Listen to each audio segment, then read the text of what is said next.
Akhandamandalakaram vyaptam yena characharam tatpadam darshitam yena tasmai Shri Gurave Namaha. Vasudeva sutam devam kamsachanuramardanam devaki paramanandam krishnam vande jagadgurum panchatattvatmakam krishnam bhaktarupaswarupakam bhaktavataram bhaktaख्यम namami bhaktashaktikam नमः पंकजनाभाय नमः पंकजमालिने नमः पंकजनेत्राय नमस्ते पंकजाङ्घ्रये कृष्णाय वासुदेवाय देवकी नन्दनाय च नन्दगोपकुमाराय गोविन्दाय नमो नमः वसुदेवसुतं देवं कंसचाणूरमर्दनं देवकी परमानन्दं कृष्णं वन्दे जगद्गुरुम् हरे Krishna Krishna Krishna Hare Hare Hare Ram Ram Ram Hare Hare Hare Krishna Krishna Krishna Hare Hare Hare Ram Ram Ram Hare Hare Hare Krishna Krishna Krishna Hare Hare Hare Ram Ram Ram Hare Hare Sarvebhyo Namaha, Sarvesham Krite Swagatam. Welcome to this class. In the last session, it was just on the eve of Janmashtami, and we heard the very wonderful Leela of Sri Bhagavan's Avirbhav, how Sri Bhagavan appeared in this world. Very quickly recapping that Leela, it begins with Mother Bhumi. She's troubled with the presence of adharmic kings, and she goes to Mahavishnu through Brahma along with all the devas, and they pray to him, and he says, I will appear. So the devas take birth on Bhumi, and eventually Sri Bhagavan appears to Vasudeva and Devaki. Now we also heard about how this Leela involves Kamsa, the cousin of Mother Devaki. He is threatened, and Akashvani comes and tells him that the 8th child of Devaki will kill him. So upon hearing that, he panics, and eventually this leads to Vasudeva and Devaki being imprisoned in Kamsa's prison. And in the prison, she gives birth one by one to the babies, and the first 6 sons that are born to her are straightaway killed by him. The 7th son that is born actually does not take birth from her womb. He appears in her womb. It is none other than Anantasesha. And then by the instruction of Sri Bhagavan, his own Shakti known as Yogamaya, she transfers Anantasesha from the womb of Mother Devaki to the womb of Mother Rohini. And then she makes way for Sri Bhagavan to appear there. So Sri Bhagavan appears in the womb of Mother Devaki as her 8th son, as her 8th child. And at the same time, Yogamaya takes birth as the daughter of Yashoda in Gokula. So on the same night, it is the night, the Ashtami of Bhadrapada, month of Bhadrapada, in the Krishna Paksha, and when the Rohini Nakshatra is shining. So at that point of time, Sri Bhagavan appears from the womb of Mother Devaki. His Avirbhav happens. He becomes Pratyaksh to them. And at the same time in Gokula, Yogamaya appears as the daughter of Yashoda. Then subsequently we heard about how there are prayers offered by both Vasudeva and Devaki, and Sri Bhagavan tells them about the previous 2 births in which he appeared as their son. Now this is the 3rd birth.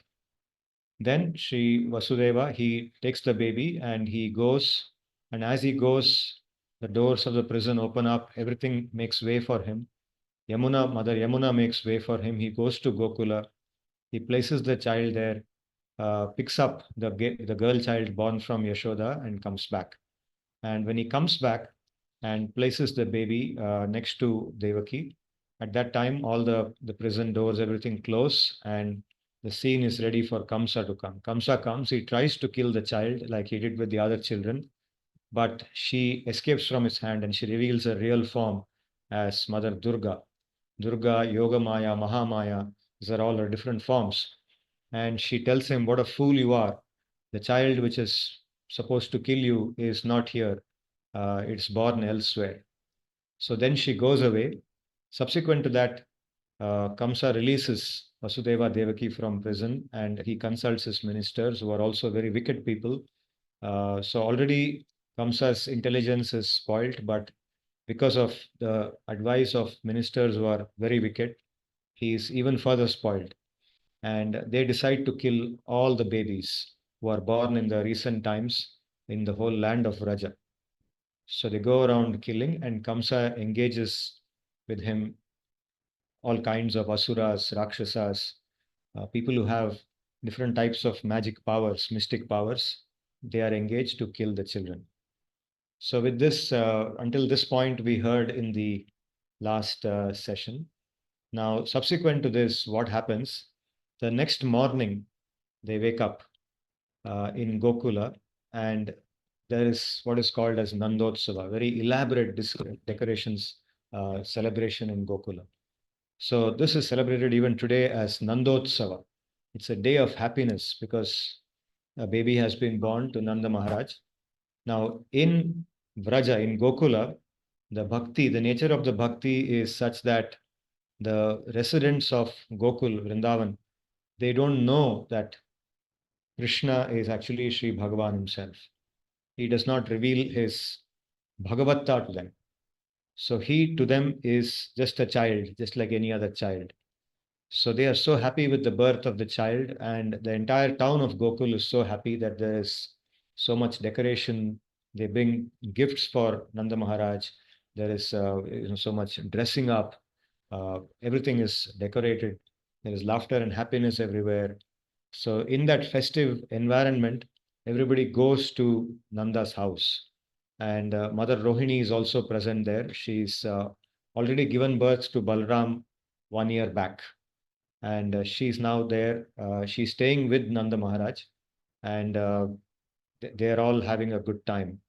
So this is described in the Panchama Adhyaya, the 5th chapter of the Dashama Skandha of Bhagavatam, how there is so much joy, and specifically our attention should go on this shloka, Gopaha, Gopaf Parasparam Hrishtaha, Dhadikshira Ghritam Bhubihi, Asinchanto Vilimpanto, Navanitaischa Chikshipuhu, Gopaf Parasparam Hrishtaha, Dhadikshira Ghritam Bhubihi, Asinchanto Vilimpanto, Navanitaischa Chikshipuhu.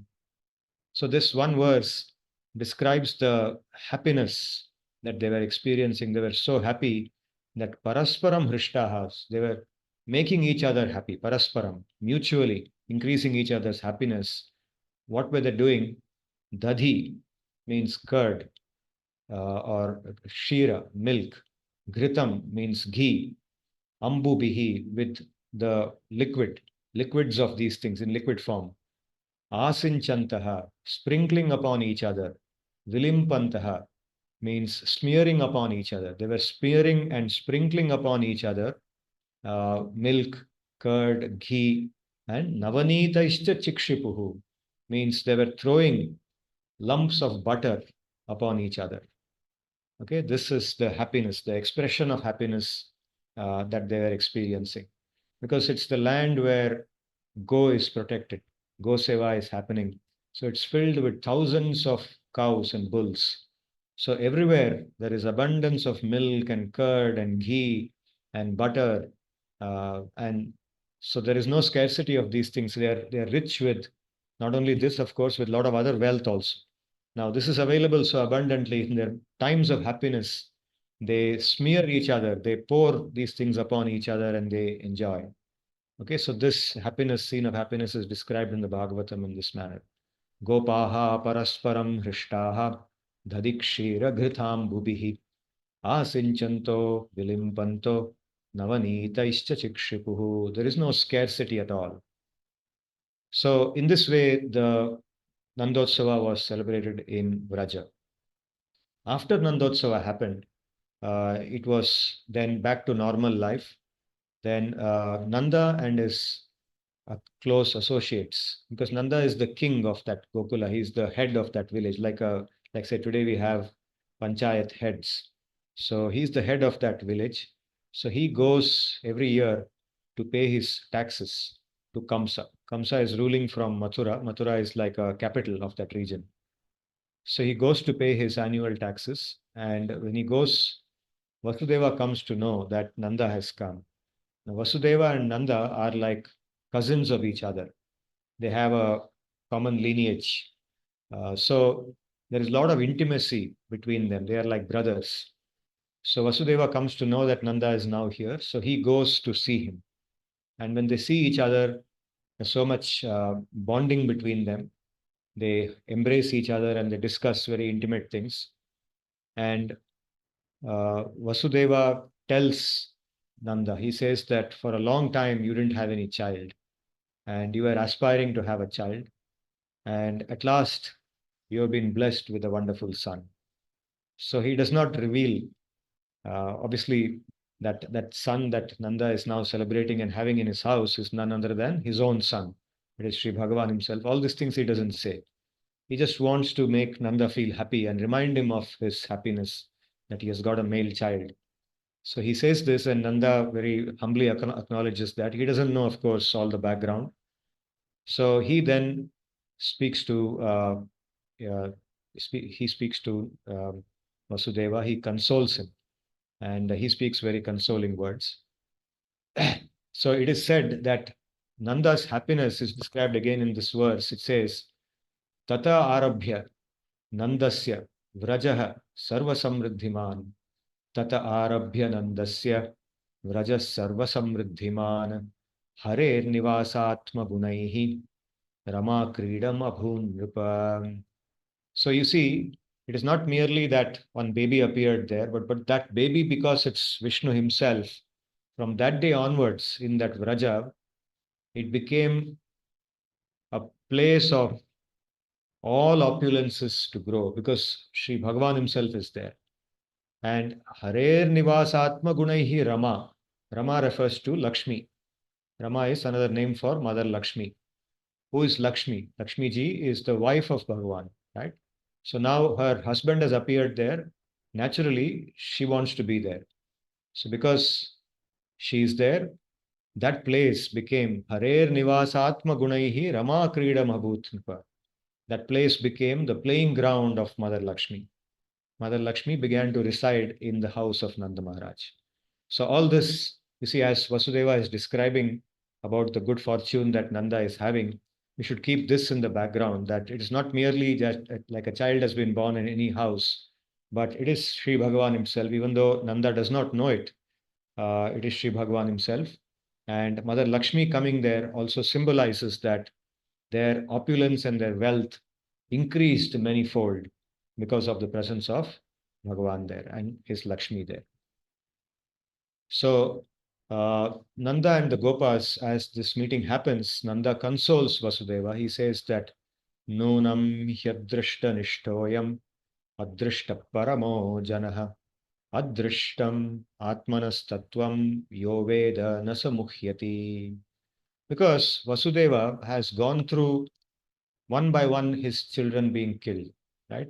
Nobody experiences that. At least normally, no one experiences that kind of a situation where one after the other, the child is getting killed. And that too, by whom? It is not being killed by some disease or some accident or something, but by your own brother-in-law, right?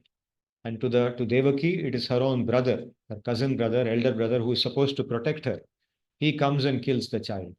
So such a fate. So Nanda speaks these very insightful words. He says, Adrishtam. You see, Adrishta, the word Adrishta in simple language is nothing but fate. It can be interpreted as both punya and papa, right? So Nunam Adrishta Nishtoyam. So everything ultimately is decided by one's Adrishta. One may make a lot of plans, one may do a lot of endeavor, one may do a lot of different things. So he says that ultimately it is our destiny. There are higher factors which are outside our control, which happen because of so many other things which are not known to us. That's adrishta. Literally, the word adrishta means that which is not seen or that which is not visible, right? Adrishta. So many things happen in this world. We want them to happen in some particular way, but they don't necessarily happen the way we want them to happen. Ultimately, we need to learn how to accept. And that is what this shloka is trying to tell us. It is because we are not able to accept the reality as it unfolds, uh, that we become stressed, we become anxious, and we forget about God at that time. We resort to other kinds of ways in which we seek relief. We seek relief through other things. We don't think that ultimately there is a higher power which decides these things. So here, Nanda's words, Adrishta Nishtoyam, Adrishta Paramo Janaha. He says that everybody should understand that Adrishta is Parama, Adrishta is supreme. Adrishtam Atmanaha Tattvam. One who knows that life is shaped by Adrishta. Atmanaha Tattvam means one's life is shaped by one's Adrishta. Right? Of course, it does not mean that we should not do anything. We should just sit quietly and wait for destiny to take over. No. We have prescribed duties to do. We have to take responsibility. We are expected to do what we are supposed to do. We are given prescribed duties. We are supposed to take responsibility for different things in this world with the good intention of doing service in this world. We have activities which are meant to be done with that good intention. Now, what happens after that, that is not in our control. That is the meaning of saying accepting Adrishta. Accepting Adrishta does not mean not doing anything, just sitting quietly, waiting for some outcome to happen. Okay, that's what he's trying to say. Adrishtam Atmanaha Tattvam Yoveda Nasa Mukhyati. One who knows that, Nasa Mukhyati, he does not become deluded. Mukhyati means become deluded or confused or bewildered, become angry, right? So this doesn't happen to one who understands that there is something called as Adrishta. So Adrishta is also a very important concept in our Samskriti.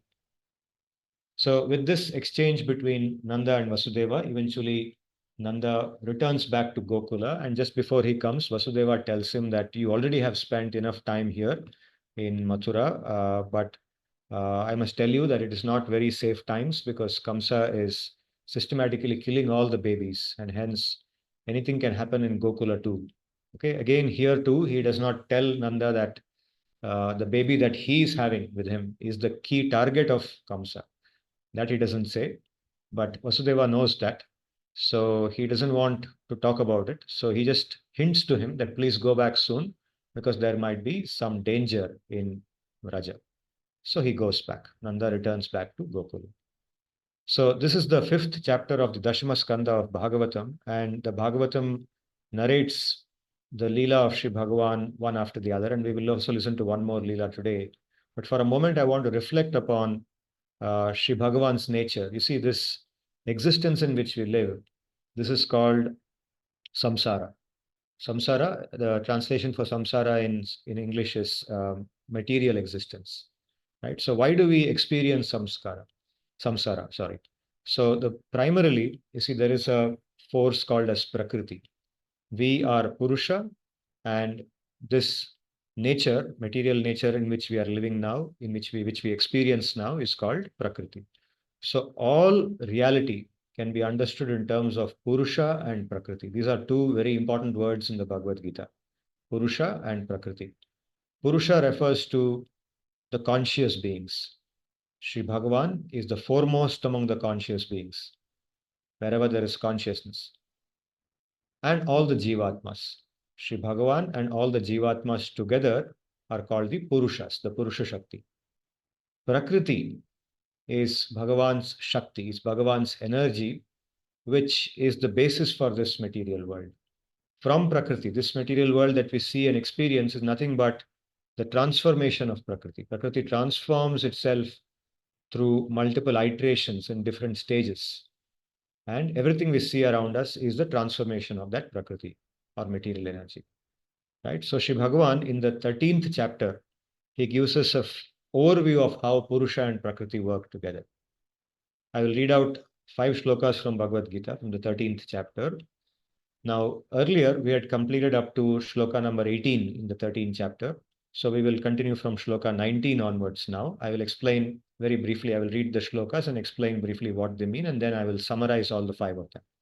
So Sri Bhagavan says, prakritim purusham chaiva vidhyanadi ubhavapi vikaranscha gunanschaiva vidhi prakriti sambhavan. So he says both prakriti and purusha, prakritim cha purusham cha eva vidhi, no, anadi ubhavapi, both are anadi. Anadi means yasya adihi nasti, na vartate adihi yasya saha, that which does not have a beginning. Okay, so this is something that our Shastra introduces us to, the idea of beginninglessness. We are not normally used to it because normally we are used to everything having a beginning at some point of time. Everything undergoes a creation, right? Everything in this existence that we see as a creation. So we say this is a starting point. But there is something called anadi. The conscious living beings, each one of us, actually is anadi. We don't have a beginning. It's only our body, the body that we currently have, has a birth. So therefore, we think that we have a beginning, but actually we don't have a beginning. Similarly, material energy itself, the energy as a whole, also doesn't have a beginning. It is beginningless.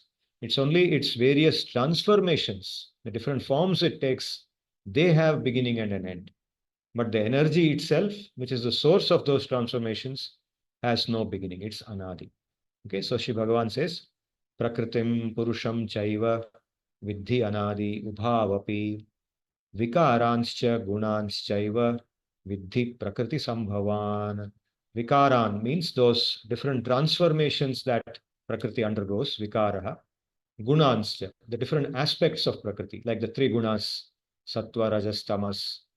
Guna also refers to the different objects of the senses, different manifestations of Prakriti. So those different aspects also, they are all coming from Prakriti, means Prakriti Sambhavaha. They are born of Prakriti. Okay, Vikaranscha Gunanschaiva Vidhi Prakriti Sambhavan.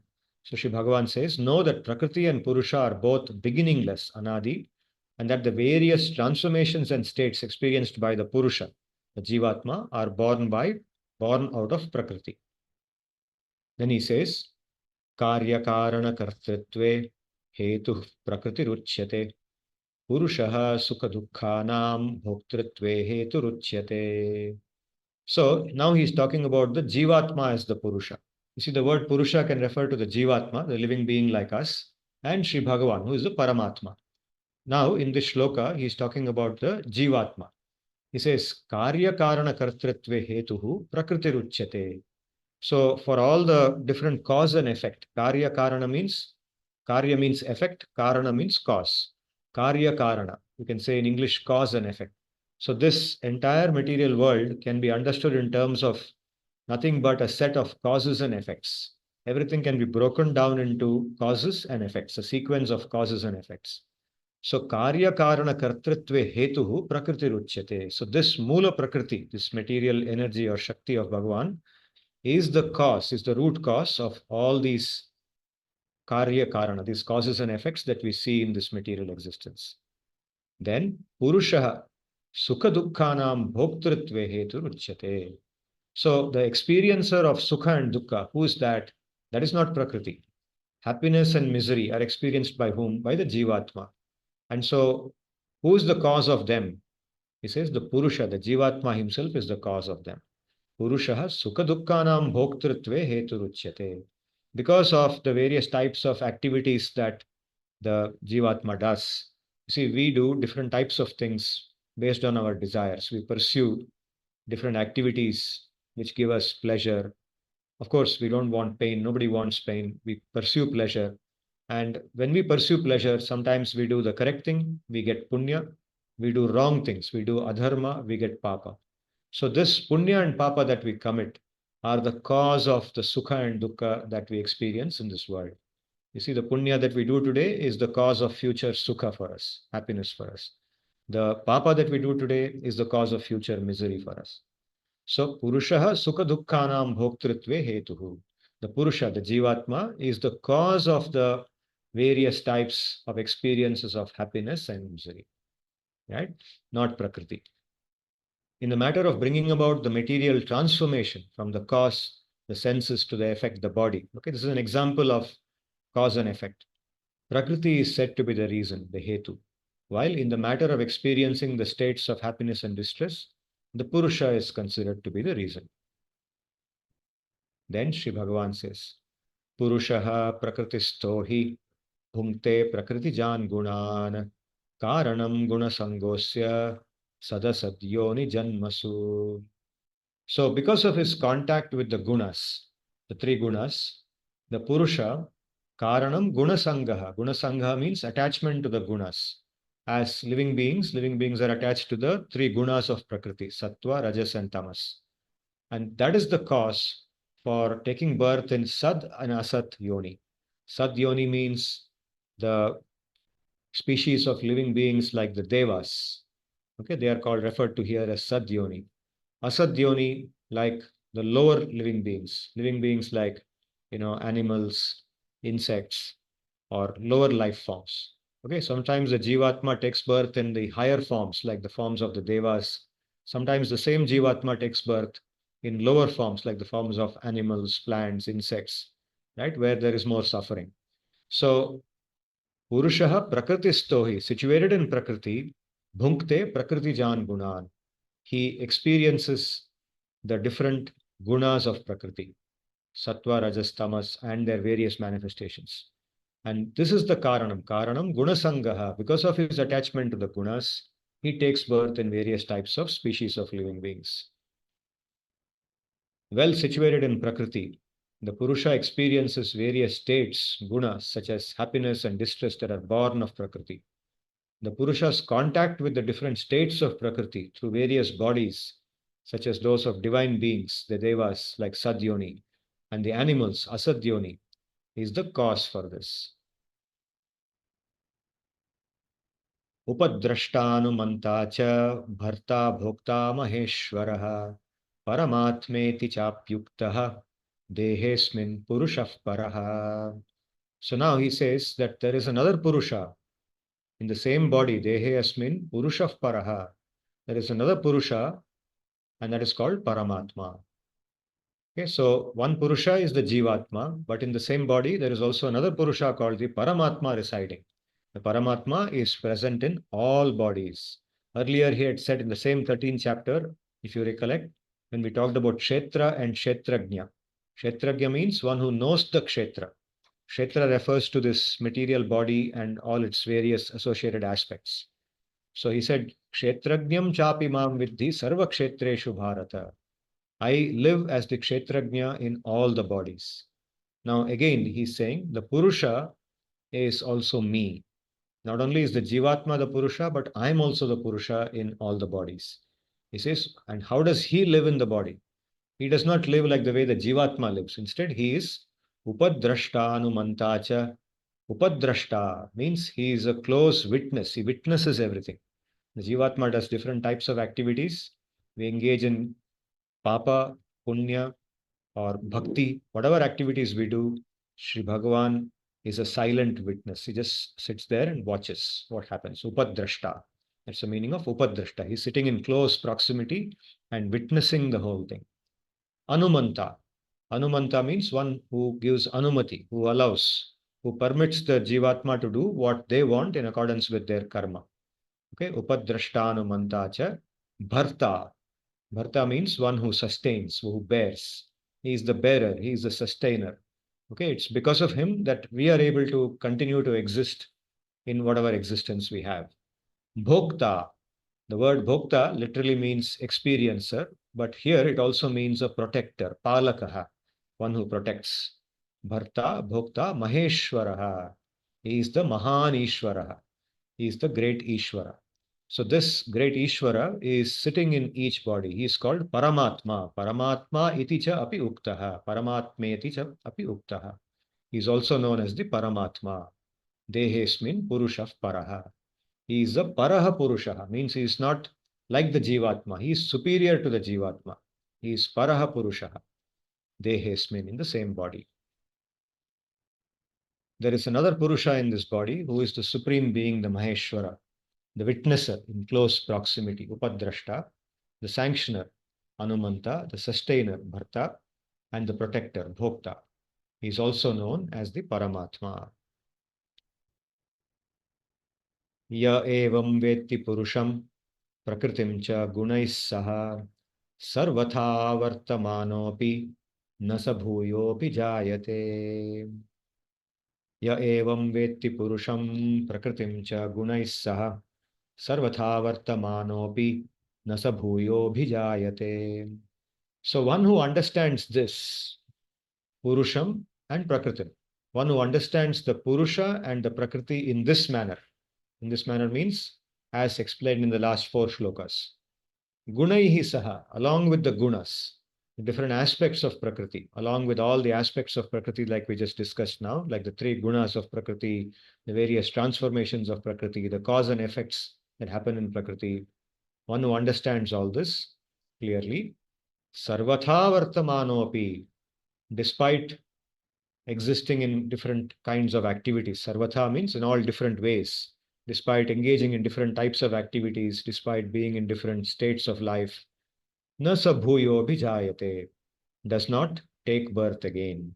Means that person who has this knowledge becomes eligible to get mukti, becomes eligible to become completely free from material existence.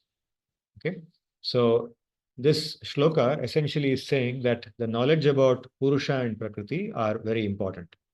This is part of the scheme of what is called as knowledge, jnanam, that which ought to be known.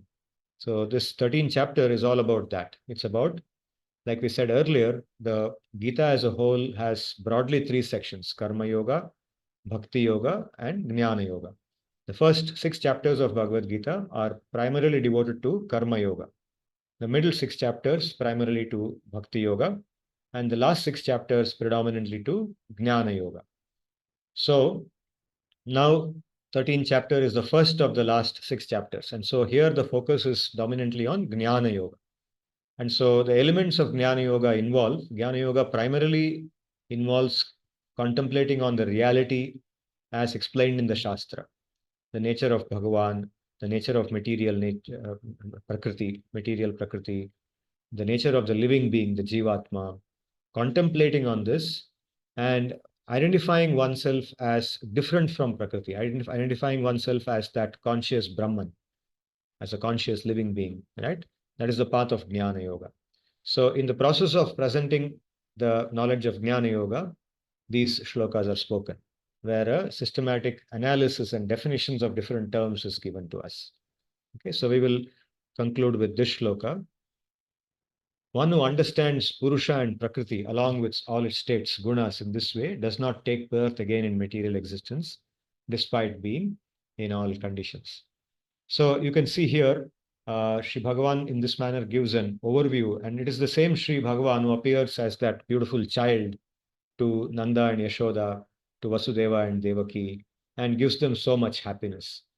So depending on, like Sri Bhagavan says in the earlier in the Gita, he says, Ye yatha mam prapadyante, tam stataiva bhajamyaham. Depending on how we approach him, in that manner he reciprocates with us. So because people like Vasudeva, Devaki, Nanda, Yashoda, the Gopas, and even the cows and the bulls in Vrindavan, they approach him in bhakti. Bhakti means anukulyena Krishna anushilanam. He reveals himself in that manner, in that original sweet form of his. So we just listened to Nanda going back from Mathura to Gokula. And so what happens when he's going back? What does he encounter? So in the meantime, one of the Rakshasis that Nanda has, that Vasudeva, I beg your pardon, Kamsa, that Kamsa has dispatched. Kamsa has now been engaging various types of asuras to hunt out and kill all the babies born in the recent times. So one of them is called Putana, and she's a witch, right? So she's actually also called a Yatudhani, a particular kind of witch whose specialization is to go and kill children and drink their blood. Okay, so she is now engaged and she is searching everywhere and searching for this baby whom she has now been tasked to eliminate. She reaches Gokula. So Putana's character is said to be so low that her happiness comes when she drinks the blood of small babies. She kills small babies and drinks them. So when she comes to Gokula, obviously she can't come in her witch form. because then people would immediately recognize her and do something to protect themselves. So what she does is she takes a form of a beautiful woman. She transforms herself using her powers. She transforms herself uh, into a woman who looks just like goddess Lakshmi. She's very beautiful. This is described in the sixth chapter of the Dashama skandha of Bhagavatam. This Kamsena Prahita Ghora, Kamsena Prahita Ghora, Putana Bhalagathini, Shishuns Chachara Nignanti, Puragrama Vrajadishu. She was just going around from village to village. Puragrama Vrajadishu. Pura means city, Grama means village, Vrajadishu, in the land of Vraja. She was going and hunting in all the cities, the small towns, the big villages, whatever was there. She was looking for Shishu, the child. Shishuns Chachara Nignanti, killing them. And Kamsena Prahita Ghoraha, she was horror. She was looking horrible. Balaghatini says, Na yatra shravanadini rakshobhnani swakarmasu kurvanti satvatam bhartuhu yatu dhanyascha tatrahi. He says, where the hearing, shravanadini rakshobhnani swakarmasu, in their activities, people don't take the names of Bhagavan, nor do they chant mantras which kill the Rakshasas. They're called Rakshogna mantras. Nor are they chanting Sri Bhagavan's name. They are not recollecting Sri Vishnu. It's only in such places that Yatudhani, Rakshasis like Putana, can thrive. Okay, they cannot thrive where the name of Bhagavan is being chanted. They cannot thrive where people are performing dharma with a pure intent.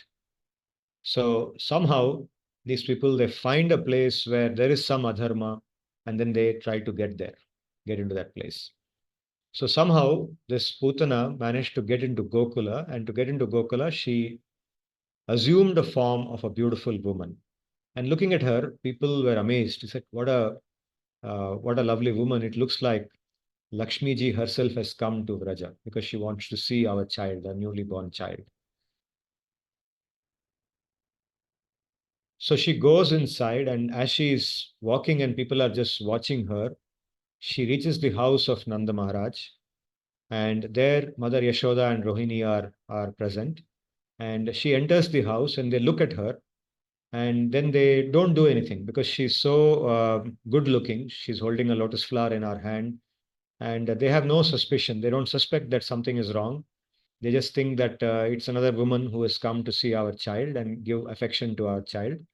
It is normal there for the gopis to come to their house and to take the child and try to feed milk to the child.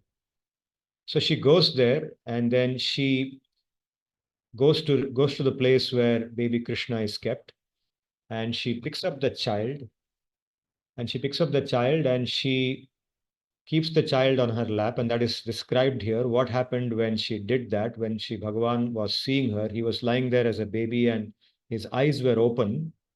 But what happened when he saw her?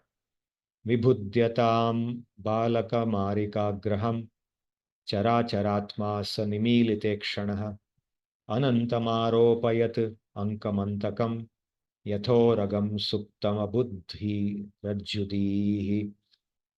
Vibhudyatam balaka marika griham chara charatma sanimilite kshanaha anantamaropayat ankamantakam yathoragam suptama buddhi rajjudihi.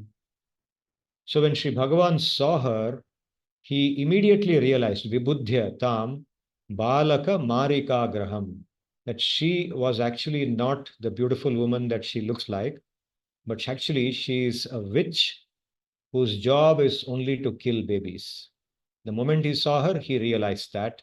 And it says, Characharatma, he is the one who is the Atma of all the living and non-living, all the moving and non-moving beings. Charachara means moving and non-moving.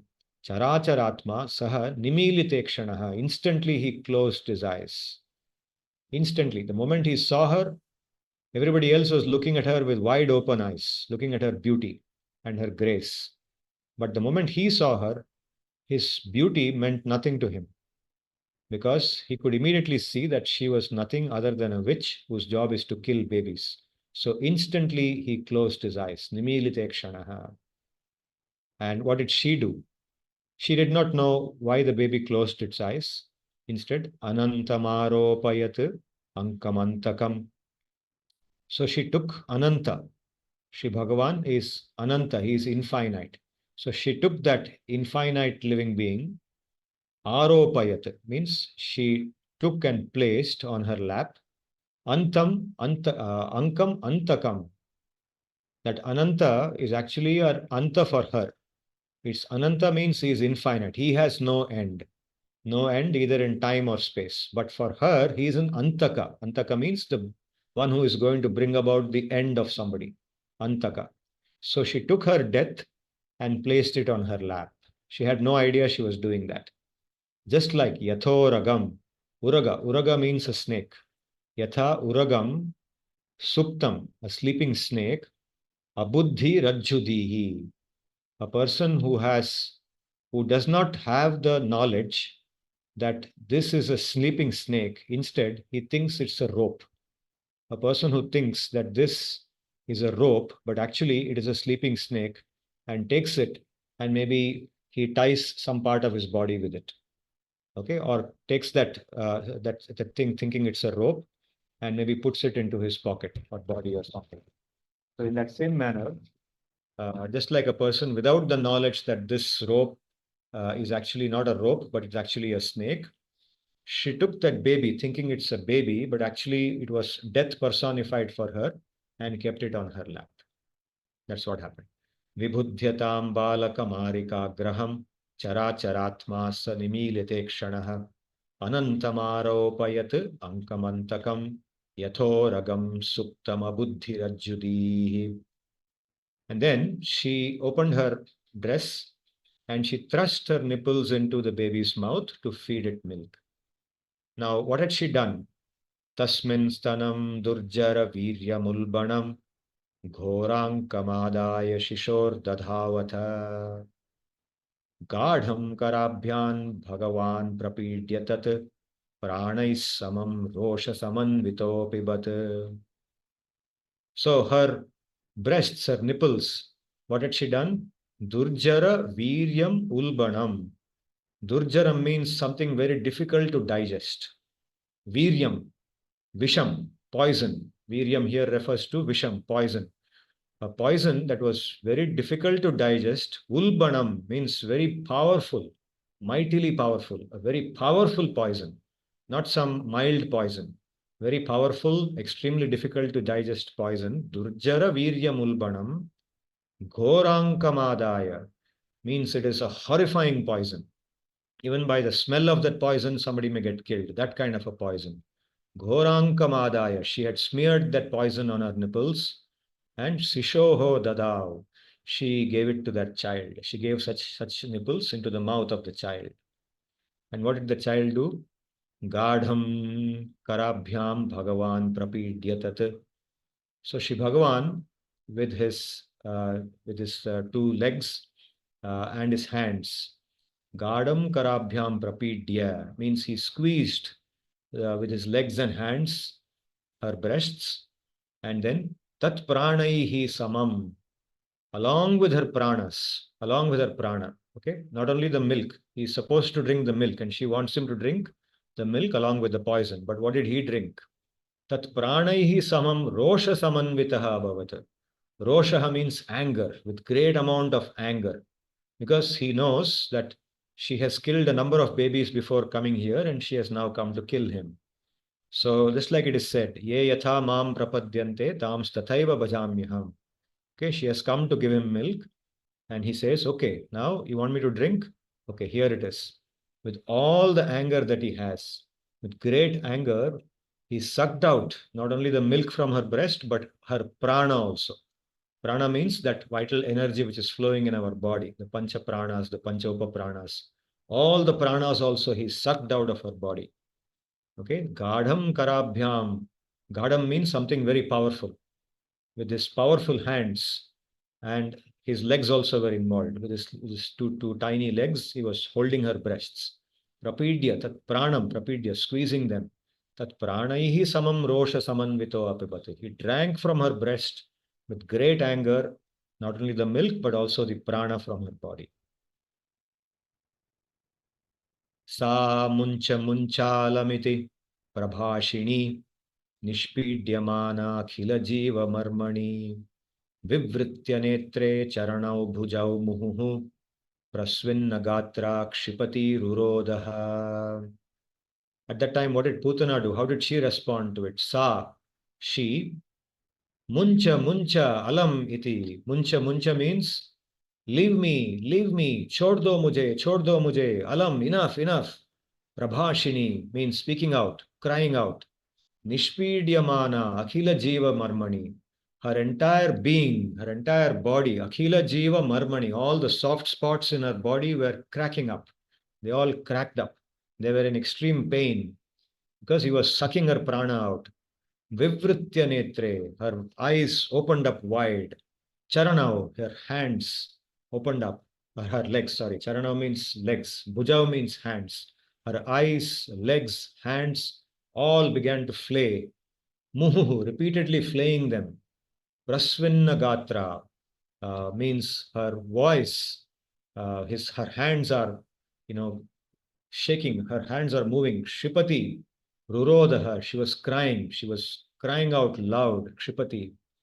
Tasyaha swanena ati gabhira ramhasa sardrir sadrir mahi dyauscha chachala sagraha rasadisascha pratinedire janaf petukshitau vajra nipata shankaya. Tasya swanena, by the roaring, by the loud sounds that she was making with her mouth, ati gabhira ramhasa, by the loud roaring sounds that she was making. Ati gabhiram means very deep.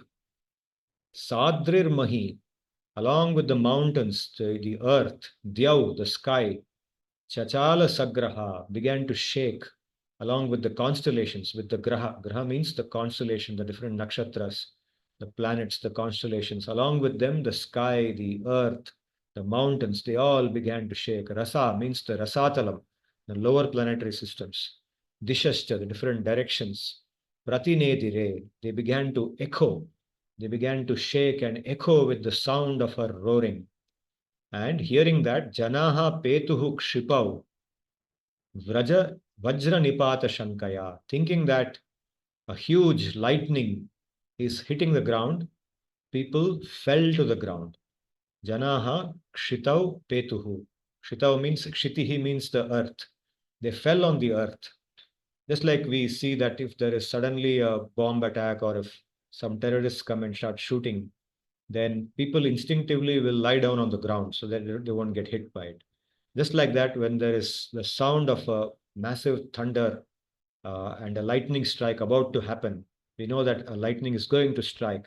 Then the instinctive response is to just lie flat on the ground and hope that the lightning won't hit you.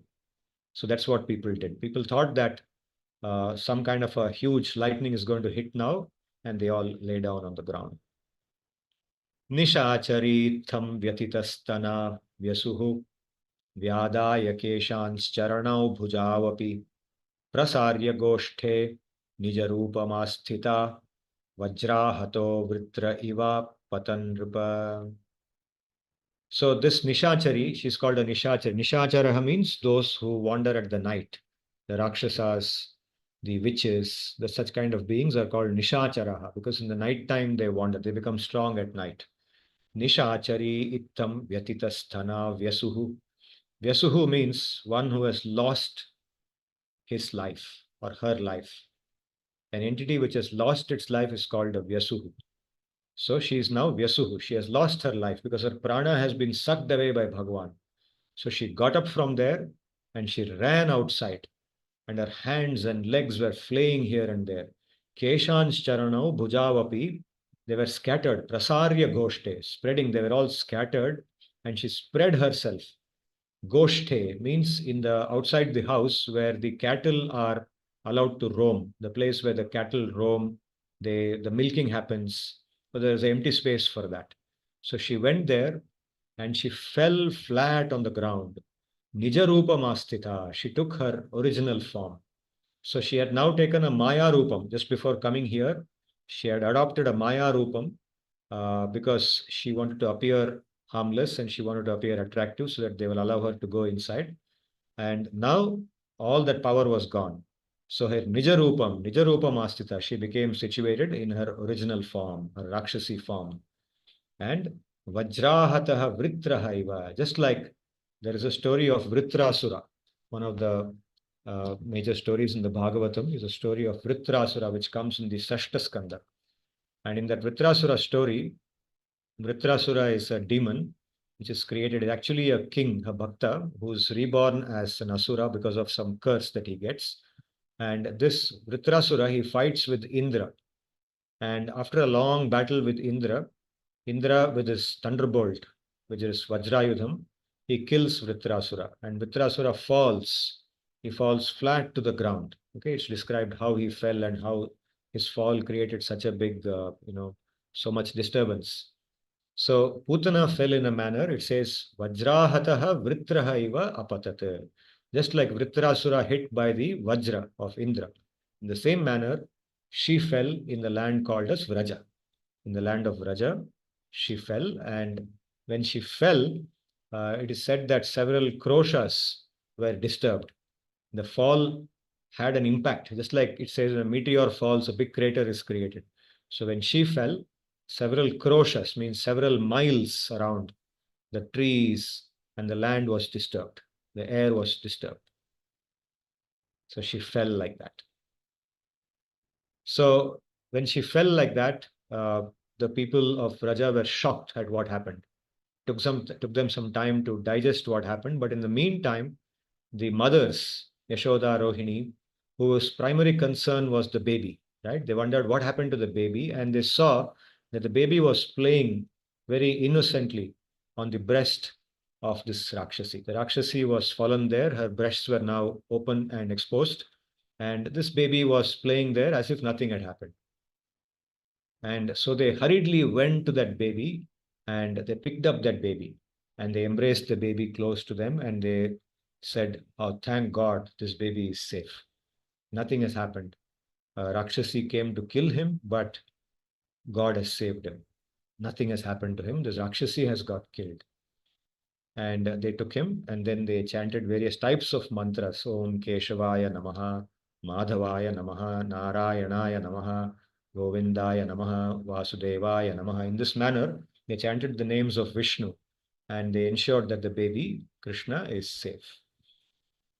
So in this manner, and of course, it's described in the Bhagavatam how, you see, this is what happens. Our Samskriti involves different types of Shuddhi, purification. And among the key types of purification is giving bath in Gomutra and Gomaya, in Gobar. Gobar, that is what is called in Hindi as Gobar, in Sanskrit as Gomaya. Gomaya and Gomutra, these are two key ingredients for purifying the body of a person. So the baby Krishna was given a bath in all these substances. And then with all the chanting of the mantras, he was purified, his body was purified and he was protected.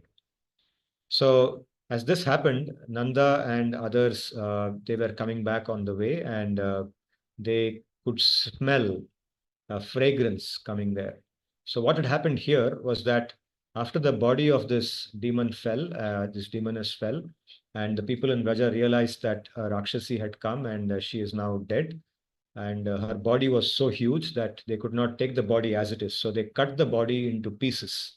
They cut the body into small pieces and they took those pieces away to a far off place in Braja itself and they cremated it. They burned it.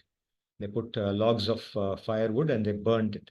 And when they burned the body, it is said that a very fragrant air enveloped that whole city, that whole town. Everywhere there was a fragrance coming from that body which was burning. And it's described how, because it is Sri Bhagavan personally who had sucked out the life. All the pap, all the bad things in that body had got destroyed because of contact with Bhagavan. And it had become purified. And because of that purification, It was now giving a very fragrant aroma. So when Nanda and others were coming back, this had already happened, and they could smell this fragrance. And they started asking, where is this fragrance coming from? We have not smelled this before. So they came back and reached the Gokula, the place where this had just happened. And immediately people began to narrate to them that all this happened. There was this Rakshasi, and she had come and she had tried to feed milk to our baby, but we don't know what happened. Even as she was feeding milk, she suddenly got up and started crying out, and then she came and she herself has died. We don't know how she got killed. So when Nanda heard all this, he recollected what Vasudeva had told him. Vasudeva had warned him that something may not be all right. Kamsa has sent people to kill babies, and so be careful. So he realized that yes, what Vasudeva said, Vasudeva must be a very wise person. He could clearly predict, and exactly what he predicted has happened here. We will now be very careful. So this chapter ends with Sri Vyasadeva ji writing about how Putana, see these shlokas which are the concluding shlokas of this chapter, Putana loka balagni rakshasi rudhirashana jigham sayapi haraye stanam datvapa sadgatim. So this Rakshasi is actually a killer of children, and she lives on drinking the blood of children. She came to Hari, Krishna, with the intention to kill him, but just by giving her breast and offering milk to him through that, she got sadgati, she got mukti. Kim punah shraddhaya bhaktya krishnaya paramatmane yachan priyatamam kimno raktastanmataro yatha. So what to speak of those mothers who are actually genuinely offering milk to him with love, with bhakti. Those cows in Vrindavan, all those mothers like Yashoda, Rohini, the gopis, what will happen to them? What will they get? Kim punaha means what to speak of. In English, we say what to speak of. Even a Rakshasi, this is talking about Sri Bhagavan's kripa, kindness. He's so kind that even though she came to kill him, he gave her sadgati. Now, what to speak of all those mothers who are with great affection and seva, with the mentality of seva, they are feeding him milk. What will happen to them? Padbhyam bhakta hridisthabhyam vandyabhyam loka vanditaihi angam yasyaha samakramya bhagavan nipatat bhagavan apitat stanam yatu dhanyapi sa swargam avapa janani gatim krishna bhuktas tanakshiraha kimu gavo nu mataraha. The same thing that I just said is elaborated further, that Sri Bhagavan, he came to her, she came to him with the intention to kill, but he blessed her by stamping her body with those feet, those 2 feet, which are worshipped by great sages. Great sages worship those feet. With those feet, he squeezed her breasts and he blessed her. And even though she was a Yatudhani means a Rakshasi. So she was given Swarga or Mukti. Swarga eventually here means Mukti. She was given Mukti, and she was treated like as if a mother is giving him milk. He gave her that thing that he would give to somebody who treats him with motherly affection. So what to speak of all the cows in Vrindavan who are always feeding him milk, who are eager to feed Krishna milk. Ya etat putana moksham krishnasyaarbhakam adbhutam shrunuyat shraddhaya martyo govinde labhate ratim.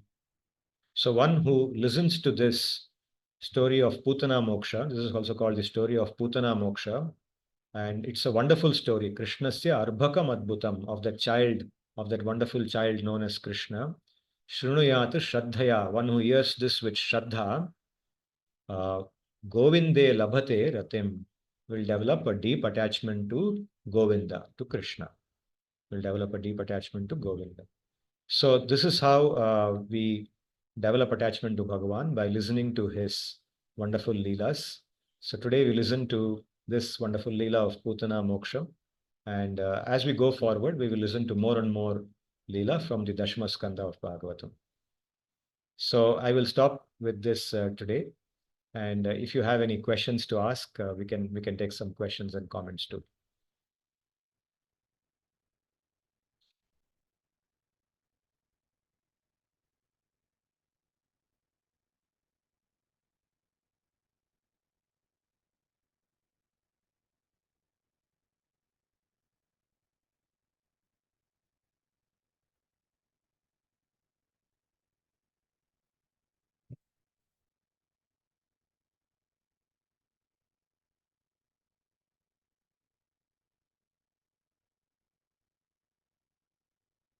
The Putana story is very unique in one sense because it shows that even someone who has wrong intention, if Bhagavan's kripa is there on that person, then that person may get the highest benefit. Of course, it does not mean that somebody should approach Bhagavan with that intention. Of course not.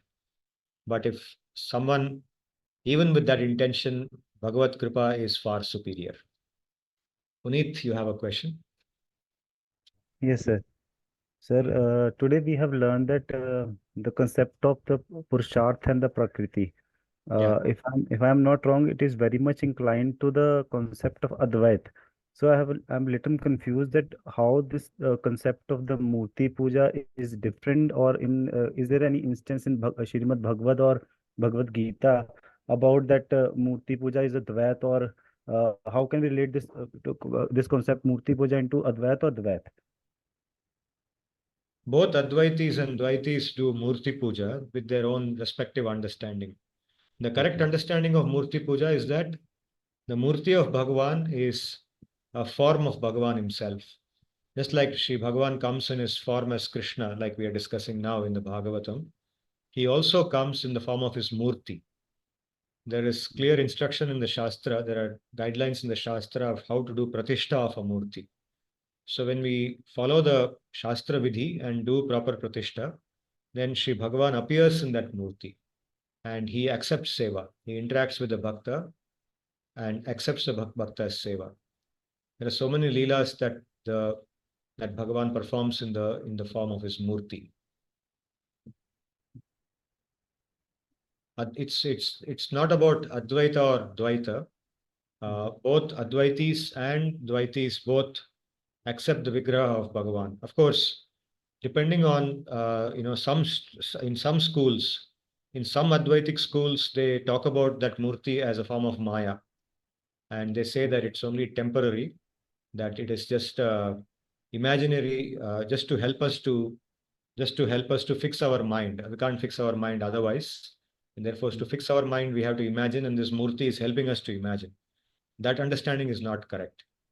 That becomes offensive. That becomes an aparadh to the Murti. And one should not think like that. That is not supported by the Shastra. It is just an explanation given by people with some understanding of philosophy. That's all.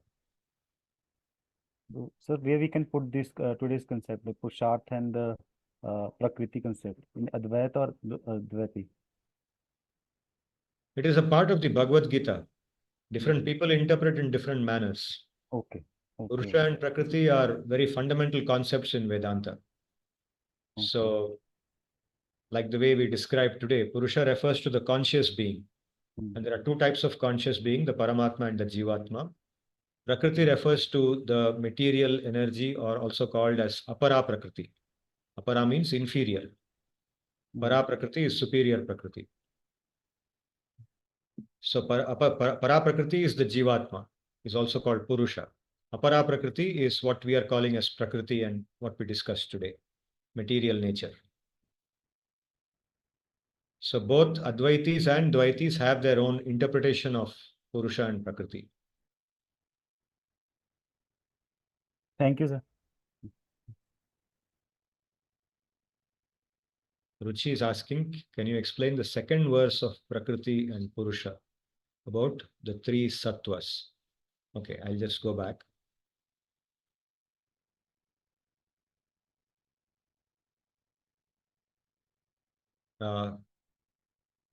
Here, Ruchi, are you referring to this particular shloka? Is so the one which was after cause and effect, and the one which was before Paramatma. This one. I think this is the one. I did not understand this properly. Yeah, here it says, this is actually a very often cited verse from the Bhagavad Gita. Purushaha prakritisto hi bhunkte prakritijan gunan. Purushaha, that is the living being, the Jivatma, prakritistaha, situated in Prakriti, bhunkte means experiences, prakritijan gunan, the different effects of Prakriti. Guna in Prakriti, one way to understand them is the three gunas, sattva, rajas, and tamas. These are the three, you can say, ropes through which material nature binds the living beings. Material nature binds us to material existence. We are bound to this existence through sattva, rajas, and tamas. They are called the three ropes or three gunas of Prakriti. The word guna more generally refers to different aspects of material nature.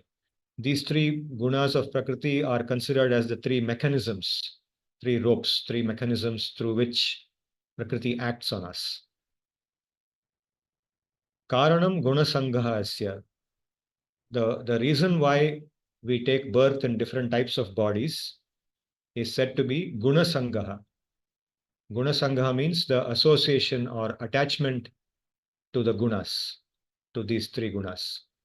Because we are attached to these three gunas and the different fruits that they give us, we take birth in different types of living beings. Living beings like the devas on one side, as human beings in the middle, and as the animals and plants and insects on the other side. Right? So, this is the very brief understanding of this shloka. I've given you a very, very brief understanding, but I can elaborate more if you ask me more questions, depending on how you have understood. Can you elaborate more on sattva, rajas, and tamas? What does that mean? Yeah. So, how material nature operates, how material nature actually controls the living beings is through these three gunas, sattva, rajas, and tamas. These three have different effects on the living beings. The rope known as sattva is actually a good influence, means when the influence of sattva acts on us, is neutral. So when sattva acts upon us, sattva actually creates very positive effects like knowledge, happiness, control, lightness of mind, clarity of mind. All this comes from sattva. Rajas is that guna of Prakriti under the influence of which our desire for material enjoyment increases. Greed, jealousy, anger, these things increase under the influence of rajas. The desire to accumulate wealth, the desire to endlessly pursue pleasure, different types of material pleasure. These are all effect of the influence of rajas. And the third guna is tamas. Under the influence of tamas, things like laziness, carelessness, inadvertence, lack of clear judgment, improper thinking, unclear thinking, fear, depression. These kind of things are the effect of tamas. Tamas is darkness. Sattva, the opposite side, is actually brightness. It's about light. It's about feeling light and being having illumination, having clarity of thought, knowing the right from the wrong, being content inside, being internally content, being internally happy always, not feeling the need for material, gratification to feel happy. You see, when we feel the need for material gratification to become happy, that means rajas is acting on us.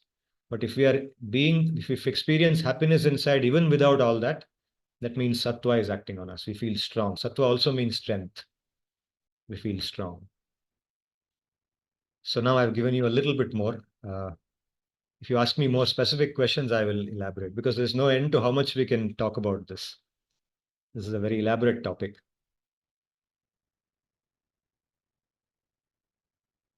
The 14th chapter of Bhagavad-Gita is an elaboration on the three gunas, the whole 14th chapter.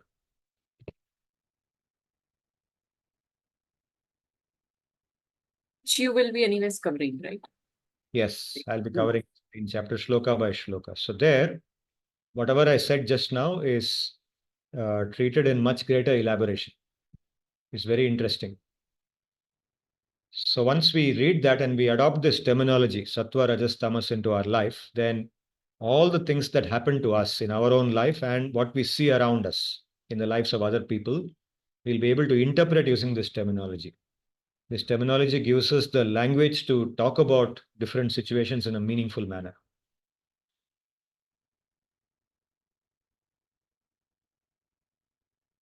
For example, when I feel very irritated and I feel, I'm not able to think clearly, or I do something very, very silly because of feeling irritated or angry, then immediately I can stand apart from myself and say, see, that's the influence of tamas and rajas acting on you.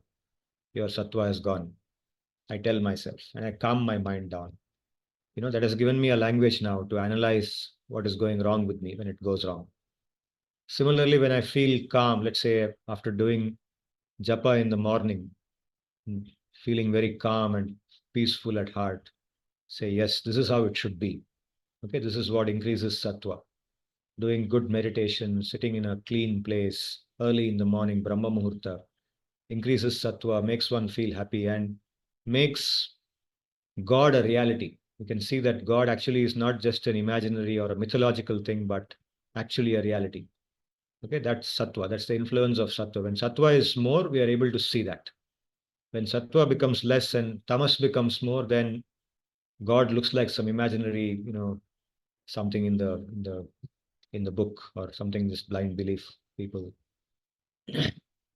So three gunas actually they control us. They control our thinking.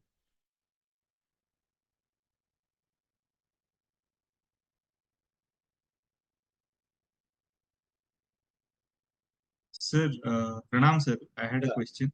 Yes, Sarthak. Sir, so in one of the initial shlokas, you had the word tata had come. So I'm familiar with tat, which means that. But what does tata mean? Where did that come? Which shloka? One of the initial slides, the shloka began with tata and Tataha. It must be tataha, thereafter. Tataha means thereafter. so, so what I remember, so there was no visarg after it. It was only Sarga might have been dropped because of sandhi. okay. Here, one of these shlokas. So it was in the beginning, I think first or second slide. Yeah, I'll show you 1 second. Here, Yes, sir. yes. Tataha arabhya means thereafter. Tataha means Okay. thereafter, starting from that point onwards. Tataha arabhya. Tataha, actually the original word is tataha, but here the visarga is dropped because of the presence of a here, a. So in sandhi, it's called visarga lopa sandhi. The visarga is dropped there. But in Sandhi, shouldn't the two words come together? Different sandhis are there. There are so many different sandhis. Okay.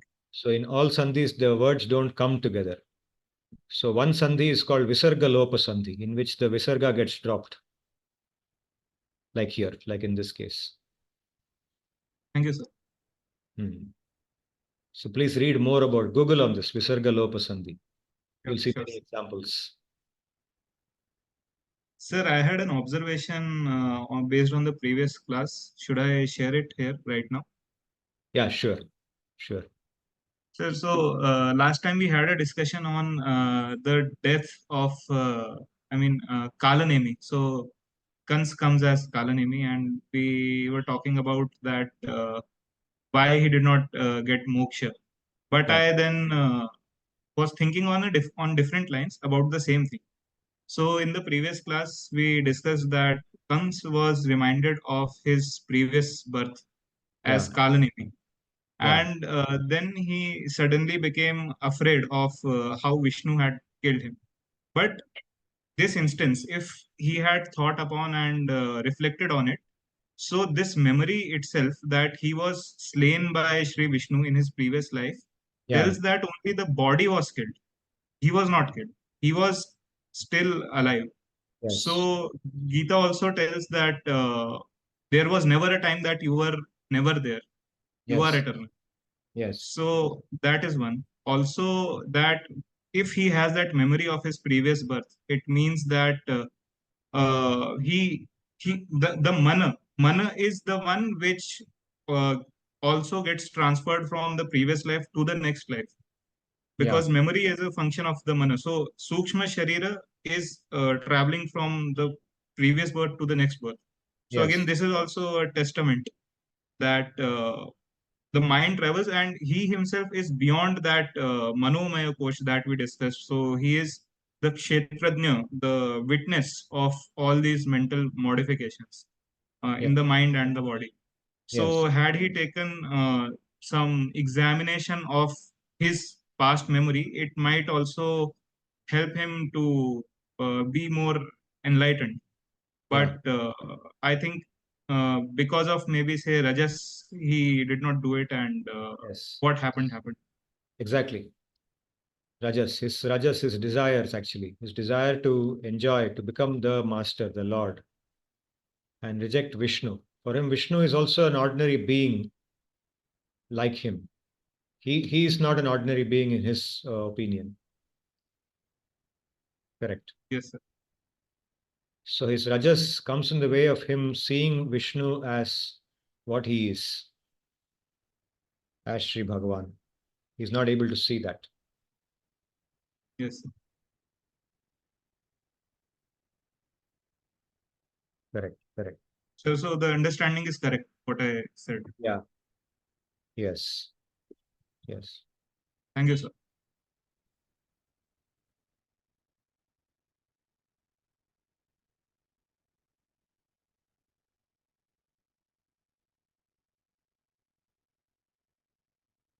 Actually, the reason I also did Bhagavatam today along with Bhagavad Gita is because I can see that when we mix the two, when we bring Bhagavatam along with Gita, our understanding of Gita can be enriched.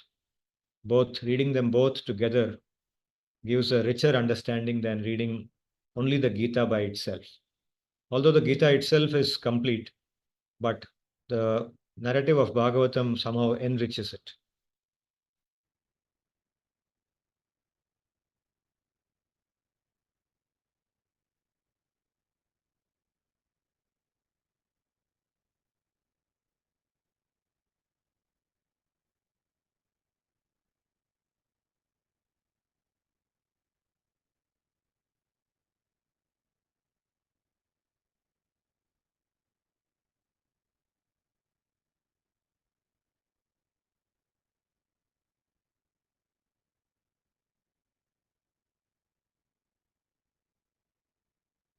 Shall we have some more questions? Anyone? Sir, can I ask one more question? Yeah, sure, Sarthak. Sir, we were discussing about the Mangalacharan shloka. So Yeah. you also told about what term maps to which sage. So can you please also explain more on what do the terms mean? So what is Bhakta Roop, Swarupa? What is the difference in these two? No, these are different, very fine aspects actually. In the Gaudiya Sampradaya, Mahaprabhu's manifestation, Krishna manifested in that many different ways, is described by Sri Krishnadas Kaviraj, who is the author of Chaitanya Charitamrita, in that shloka. Panchatattvatmakam Krishnam. So Bhakta Rupa is Mahaprabhu, then Nityananda Bhakta Swarupak, and Bhaktavatara, that is Advaita Acharya, and Bhaktavataram Bhaktakhyam Srivasa Pandit, and Bhakta Shaktikam Gadadhara Pandit. In different ways, Krishna manifested himself. There's no limit to the way in which Krishna can manifest, and so he manifested in this manner. And Krishnadas Kaviraja composed a shloka out of that. So, sir, is there some fundamental or some nuanced difference between Bhakta Rupa, Bhakta Swarupa? These are very fine nuances, very fine nuances.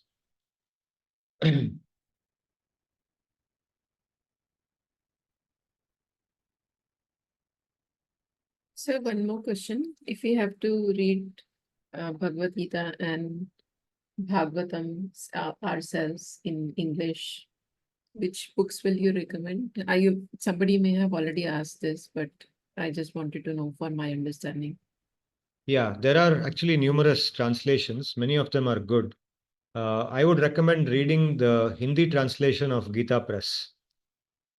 Gita Press Hindi translation of Bhagavad Gita. And if you want an English one, I can email one translation to you, which I have with me. That's it's nicely done. Should I do that? Would you like me to do that?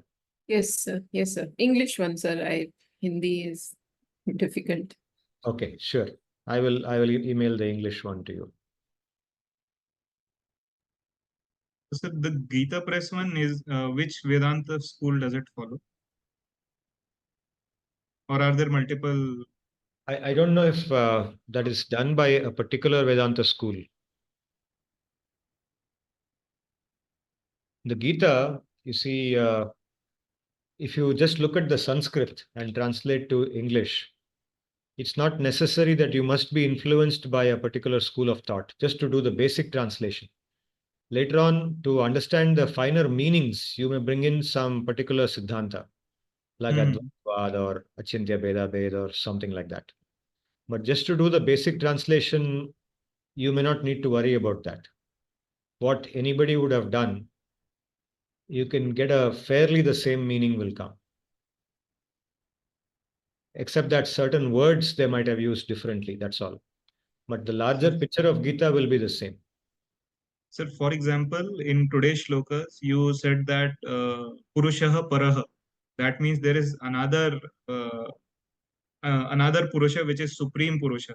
Yeah. And an Advaitic text might interpret differently, or say even Vishishta Advaiti would say that a fraction and total kind of a relationship. So That is is why. later on. That is after interpretation.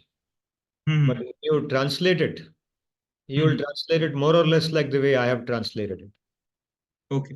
Maybe you will use slightly different words. If you look at only the Sanskrit before doing any interpretation, it Yes. doesn't matter whether you are an Advaiti or a Visishta Advaiti, more or less the same translation will come. Okay. Because after all, that's the language, no?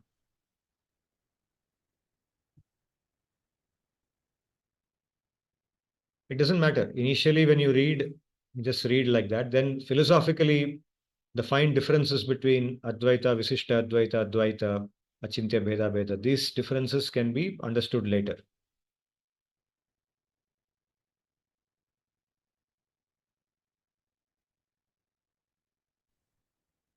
I would request if you could share the soft copy with me as well, what you're sharing with Ruchi. Subhashi shares. Yeah. Yeah, Subhashish, I have actually shared earlier with some people, but I can share that soft copy again with everybody. I can share with Ruchi, with you. Anybody who's interested can just let me know. I will send that soft copy. That's one edition I got somewhere. They have done a very decent translation. Thank you, sir. And now, as I'm taking these sessions, I'm also translating. So my translations are also available, but I have not completed the whole 18 chapters. I'm just doing it now as I'm taking these classes. Actually, in the initial slides, there used to be English as well. So when we had started off, so that is something that we refer. But since it's a complete works, is what you mentioned in English, it would be useful. Yeah. That whole thing is there as one book. In fact, that book has more than the translation. They have their own commentary also, their explanation also. So you can read that also. You can read the explanations also. So we were about to ask this question: why you are not publishing any translation book on this? You did that. Yeah. I think I'm still learning actually. In fact, taking these classes and interacting with you people is helping me to improve my own understanding. So maybe a few years down the line, as I go through the entire. We have gone to the Gita so many times, but the way you are, sir, teaching us is entirely different and very informative, sir. Okay.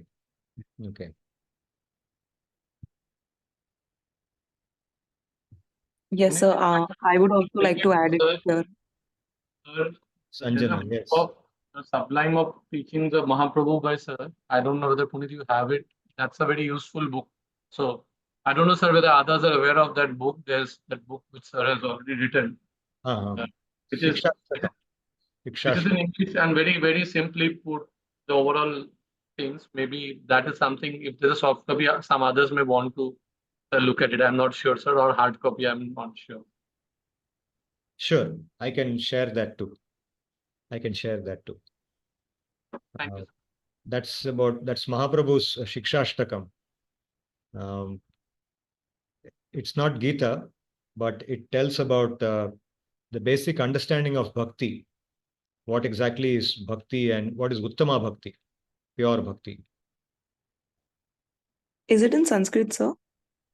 The original is in Sanskrit, and I have translated to English and given some notes, my understanding, whatever I have understood. I've given some notes there. I can share that with you. I can share the soft copy with you. Okay, okay, sir. Were you asking a question also, Anjana? Little early.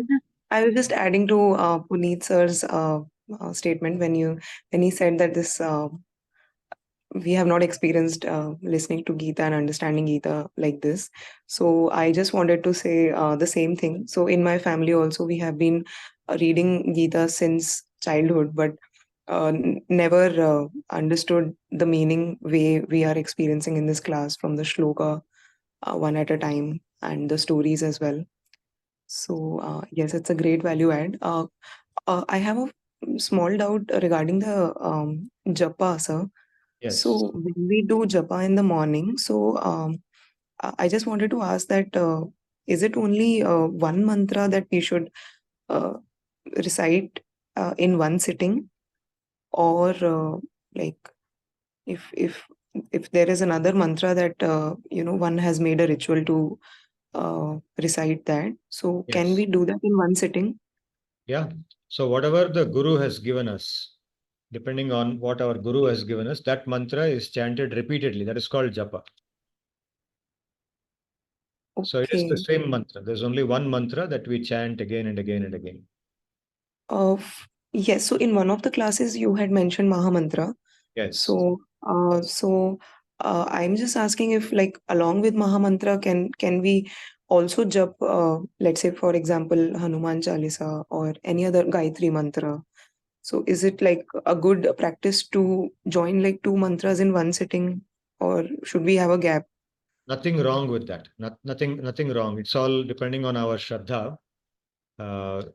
If, for example, it's part of your sadhana to do Hanuman Chalisa first and then do the Hare Krishna Mahamantra Japa, if that Yes, is sir. how you want to do it, then go ahead and do it. I mean, this is, like I said, no, these instructions are given by the Guru, and one does according to one's shraddha with the bhav of seva. So if you feel that you should chant the Hanuman Chalisa first and then do Hare Krishna Mantra, there is no rule that you should or should not do that way. Okay. Okay. So it can be done in the same sitting also.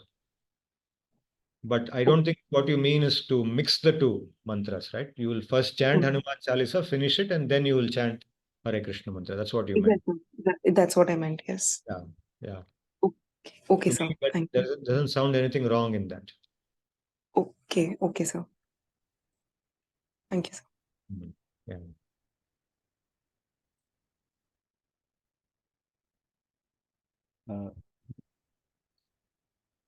Yeah, Puneet, you wanted to say something? Yes, sir. Sir, my question is to Jayashri ma'am. I have few queries about Ramayana and Mahabharata. Can I send her a question directly? Oh, yes, of course. Of course, you can send it to her. Yeah, sure, Puneet, you can send. I will Ma'am, answer if I know the answer. right, Answer. right, ma'am. Can you please share your email ID or? Yeah, you because- can put your email in the chat. Jayashri, put Okay. your email in the chat. Okay. Anybody can ask her questions if you want to know something, because she reads a lot of different scripture like Ramayana, Mahabharata, Puranas, Vishnu Purana. So there's one conflict is going on social media is very prominent nowadays about Ramayana. So I want to ask her a question. What's the solution? Competition, is it? Okay. Okay. Okay. Yeah, that is her email ID. She has just put it there. You can respond to that.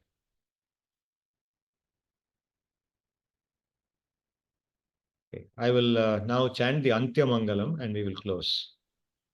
Is it okay? It's 8 o'clock. Om Swasti Prajabhyah Paripalayantam Nyayena Margena Mahim Mahishaha Gobrahmanebhyo shubhamastu nityam. Lokas samasta sukhino bhavantu. Hare Krishna, Krishna Krishna, Hare Hare, Hare Rama, Rama Rama, Hare Hare, Hare Krishna, Krishna Krishna, Hare Hare, Hare Rama, Rama Rama, Hare Hare, Hare Krishna, Krishna Krishna, Hare Hare, Hare Rama, Rama Rama, Hare Hare. धन्यवाद.